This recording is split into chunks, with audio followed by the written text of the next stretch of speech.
Le testicule. Les testicules sont des glandes génitales mâles, productrices des spermatozoïdes, et de l'hormone sexuel masculin, dont la testostérone.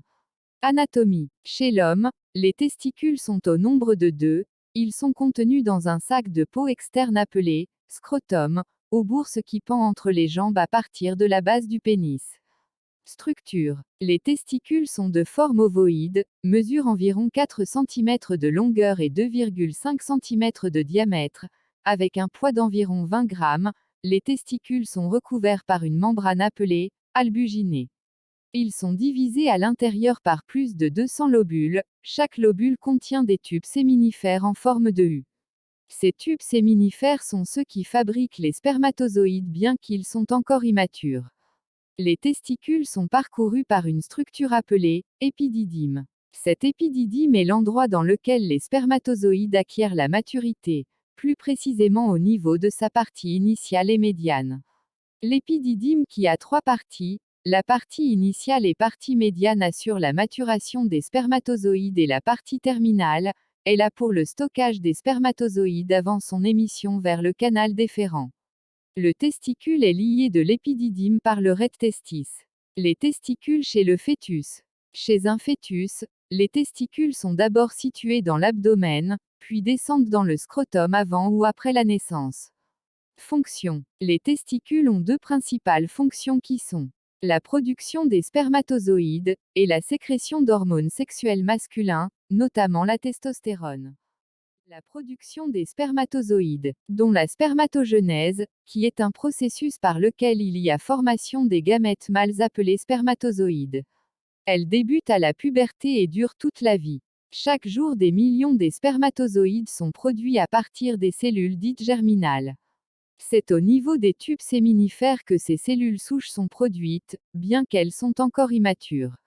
Ces cellules sont appelées spermatogonies, qui, sous l'action de l'hormone folliculostimulante, elles subissent des divisions successives pour atteindre le stade des spermatozoïdes matures. Ce cycle dure 74 jours chez l'homme. Les spermatozoïdes sont ensuite libérés des tubes et poussés vers l'épididyme, stockés et ils acquièrent une maturité totale. Ils poursuivent leur chemin dans le canal déférent, d'où les sécrétions des vésicules séminales et du liquide prostatique se mélangent pour former le sperme. Ce sperme est éjecté du corps via l'urètre. Sécrétion de la testostérone. La testostérone est sécrétée par les cellules de Leydig qui se trouvent dans l'espace situé entre les tubes. Cette hormone est déjà fabriquée chez le fœtus avant que sa production ne soit interrompue pour ne reprendre qu'à la puberté. À cette période, l'hormone lutéinisante ou LH stimule les cellules de Leydig pour la production de la testostérone. Ici, cette hormone mâle est synthétisée à partir du cholestérol. La testostérone aide à la production des spermatozoïdes, mais elle est aussi responsable de la stimulation du développement des organes génitaux, de l'apparition du désir sexuel ou libido. Elle est encore responsable de l'apparition des caractères sexuels secondaires, notamment la voix grave, pilosité sur le corps et visage, et la musculature imposante. La testostérone est produite de manière continue tout au long de la vie. Pathologie. Voici quelques pathologies qui peuvent affecter le testicule. Le cancer des testicules. Le cancer des testicules est un cancer relativement rare, car il touche environ moins de 1% d'hommes.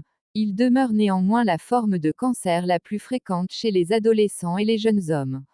Le cancer des testicules est un des cancers qui se soigne mieux, puisque le taux de guérison approche les 100%, avec moins de 1% de mortalité. Les tumeurs bénignes. Les tumeurs bénignes sont soit des lipomes, soit des fibromes. Il s'agit cependant des cas rares. La cryptorchidie ou ectopie testiculaire. En cas d'ectopie testiculaire, les testicules ne sont pas naturellement descendus dans le scrotum pendant la vie fœtale ou dans les premières années de vie. L'ectopie nécessite une intervention chirurgicale appelée orchidopexie. En dehors de ces pathologies citées, nous avons encore d'autres pathologies comme les douleurs aux testicules, gonflements et inflammation. Alors ces anomalies peuvent avoir plusieurs origines telles que une torsion testiculaire, l'hydrocèle, la varicocèle, l'orchiépididymite, le traumatisme testiculaire, l'infantilisme génital et l'orchitourlienne. Torsion testiculaire. La torsion testiculaire correspond à une torsion du cordon spermatique qui contient des vaisseaux sanguins. C'est lorsque l'arrivée du sang aux testicules est alors interrompue, c'est ce qui peut entraîner une nécrose, ou mort du testicule, si rien n'est fait. Cette torsion est due à une anomalie de fixation du testicule dans les scrotums qui apparaît pendant la grossesse. Elle touche l'enfant et le jeune adulte, et elle est exceptionnelle chez l'homme de plus de 30 ans. Elle se manifeste par une douleur brutale et intense. Dans ce cas, une intervention chirurgicale rapide est nécessaire afin de procéder à une détorsion du cordon spermatique. Hydrocèle. L'hydrocèle qui est une accumulation d'eau autour du testicule, elle provoque un gonflement parfois impressionnant du scrotum entier.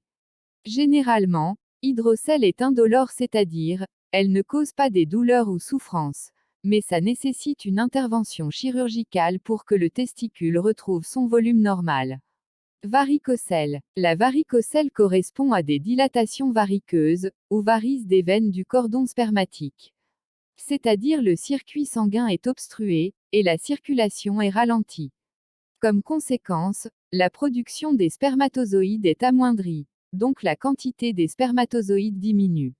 Orchiépididymite. Il s'agit d'une inflammation de l'épididyme et du testicule s'accompagnant le plus souvent de fièvre et de brûlure au moment d'uriner.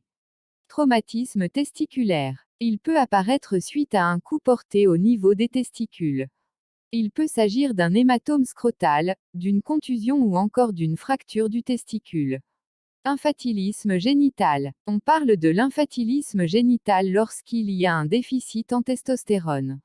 Et c'est lorsqu'à la puberté, les caractères sexuels secondaires n'apparaissent pas chez l'adolescent.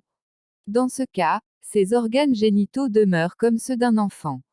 Orchitourlienne. L'orchitourlienne correspond à une inflammation testiculaire suite à la maladie des oreilles.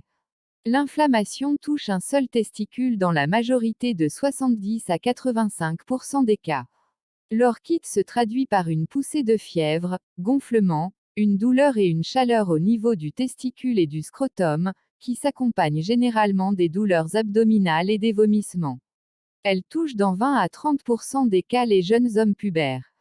Pour finir, nous prenons ce dernier point qui est donc testicules et infertilité. L'infertilité masculine est principalement due à ces deux facteurs qui sont 1. Une trop faible production de spermatozoïdes appelée oligospermie. Et 2. Une absence totale des spermatozoïdes dans le sperme autrement appelée azospermie. En dehors de ces deux facteurs, il y a encore d'autres qui peuvent altérer la spermatogenèse, tels que la prise de certains antibiotiques, la consommation de tabac et d'alcool, et certains pesticides. La prise de certains antibiotiques. Plusieurs études suggèrent que la prise de certains antibiotiques a des effets néfastes sur la spermatogenèse ou la fonction des spermatozoïdes. Comme la tétracycline, utilisée notamment dans le traitement de l'acné ou d'IST, diminuerait la motilité des spermatozoïdes. Il est également possible que la pénicilline inhibe leur formation. La consommation de tabac et d'alcool. Le tabac et l'alcool consommés en quantité excessive peuvent provoquer la formation des spermatozoïdes anormaux, ce qui influe sur la qualité du sperme et peut conduire à une infertilité. Certains pesticides auraient des effets néfastes sur la qualité du sperme. Une étude a montré une diminution du nombre des spermatozoïdes de 49% chez les hommes qui consommaient des fruits et légumes ayant des niveaux de pesticides élevés, par rapport aux hommes qui consomment des fruits et légumes présentant des concentrations moins élevées en pesticides. Leur nombre de spermatozoïdes était alors de 86 millions par éjaculat contre 171 millions en temps normal. Merci d'avoir regardé cette vidéo, et n'oubliez pas de vous abonner et de la partager en activant la cloche de notification pour rater aucune nouvelle.